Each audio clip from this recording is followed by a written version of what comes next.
সামনে দুর্গাপুজো। পুজো আনন্দের চেয়ে জনগণের মনে হতাশা। দিন দিন বেড়ে চলছে জিনিসের দাম, কর্মচারীরা পাচ্ছে না বোনাস, বন্যায় ক্ষতিগ্রস্ত পরিবার পাচ্ছে না কোনো ধরনের ক্ষতিপূরণ।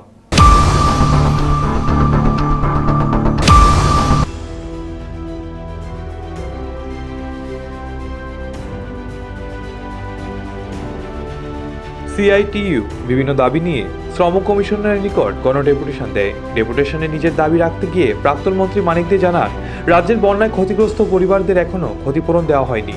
মুষ্টিমেয় কিছু সংখ্যক মানুষকে ক্ষতিপূরণ দেওয়া হলেও এক বিরাট অংশের মানুষ এখনো ক্ষতিপূরণ থেকে বঞ্চিত। সরকারের নির্দেশ অনুযায়ী প্রত্যেক বছর কর্মচারী বোনাস পায়, কিন্তু এবছর রাজ্যে বিভিন্ন দপ্তরে বোনাস দেওয়া হয়নি।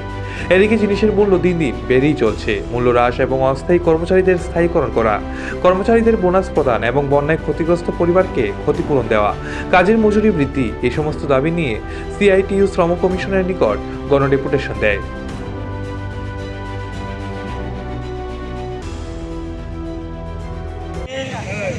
আজকে যেটা করা হচ্ছে, দুর্গাপুজো এসে গেছে, রাজ্যের অধিকাংশ জায়গায় বোনাস যারা পায়, বোনাসের আইন, এটা কিন্তু আইন অনুযায়ী তারা বোনাস পায়নি। এক্সগ্রেসিয়া যারা পায় সেটাও পায়নি। কিছু শ্রম দপ্তরে মিটিং হয়েছে, কিন্তু অনেক ক্ষেত্রে ফয়সালা হয়নি। দু একটা ক্ষেত্রে ফয়সালা হয়েছে। ফয়সালা হওয়ার পরও তদারকির অভাবে এবং এক্সগ্রেসিয়া এবং বোনাস থেকে বঞ্চিত হয়। রাজ্য সরকারও যেটা ঘোষণা করেছে এক্সগ্রেসিয়া, এটা কিচ্ছুই না।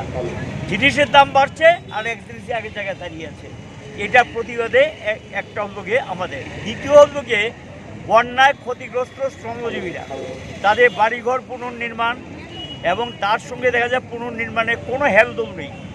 কৃষি জমি ক্ষতিগ্রস্ত হয়েছে, কোনো আর্থিক সহযোগিতা নেই, শুধু বক্তৃতা চলছে, কোথাও কোনো সাহায্য পায়নি।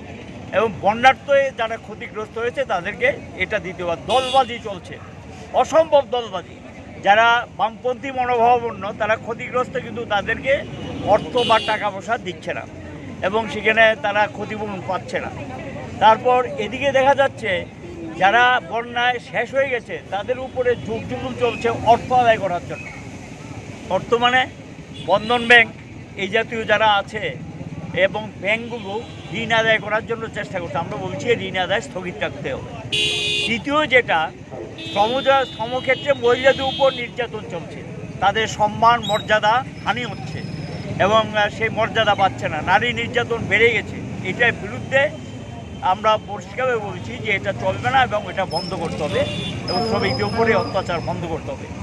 তারপর এখন পুজো এসছে, বাজার ফাঁকা, বন্যায় ক্ষতিগ্রস্ত, রেগার কাজ নেই, টুয়েবের কাজ নেই, পেমেন্ট নেই, কাজ করেছে পেমেন্ট পাচ্ছে না। রেগার টুয়েবের কাজ যাতে দেওয়া হয় এটাও আমরা দাবিতে রেখেছি এবং এটার সঙ্গে দাবিতে এসছে রেগার টুয়েবের কাজের পাশাপাশি যেটা আমরা বলেছি যে মজুরি অনেক দিন ধরে পুনর্নির্ধারণ হচ্ছে না। নিয়ম হলো 6 মাস পর পর মূল্যসূচক অনুযায়ী মজুরি পুনর্নির্ধারণ করতে হয়, কিন্তু সেখানে মজুরি পুনর্নির্ধারণ করা হচ্ছে না। আমরা বলছি মজুরি পুনর্নির্ধারণ করতে হবে, এভাবে চলবে না। মজুরি পুনর্নির্ধারণের সমস্ত ব্যবস্থা করতে হবে। এই দাবি আমরা সরকারের কাছে আজকে জানাবো। শ্রম দপ্তরকে সক্রিয় ভূমিকা নিতে, ঘুমিয়ে আছে, কোনো হেলদোল নেই। রাজ্য সরকার ঘুমিয়ে আছে, শ্রম দপ্তর ঘুমিয়ে আছে। তার সঙ্গে আছে আইন শৃঙ্খলার চরম অবনতি, খুনখারাবি চলছে, নারী নির্যাতন চলছে, টাকা আদায়ের জুলুম চলছে, ভোটার স্ট্যান্ডগুলোতে সিরিয়াস অবস্থা, মানে সেখানে চাঁদার জুলুম, তাদেরকে তোলাবাজি, এটা বেড়ে গেছে, অস্বাভাবিক বেড়ে গেছে তোলাবাজি। আমরা বলবো এটা অবিলম্বে বন্ধ করা হোক। এমনি তাদের কাজ নেই, খাদ্য নেই, তার মধ্যে তোলাবাজি, বেতনের অংশ নিয়ে নিচ্ছে, তোলাবাজি দিতে হবে এবং যা পায় মজুরি তার অংশ নিচ্ছে। এই যে অবস্থা, এই তোলাবাজি বন্ধ করার জন্য আমরা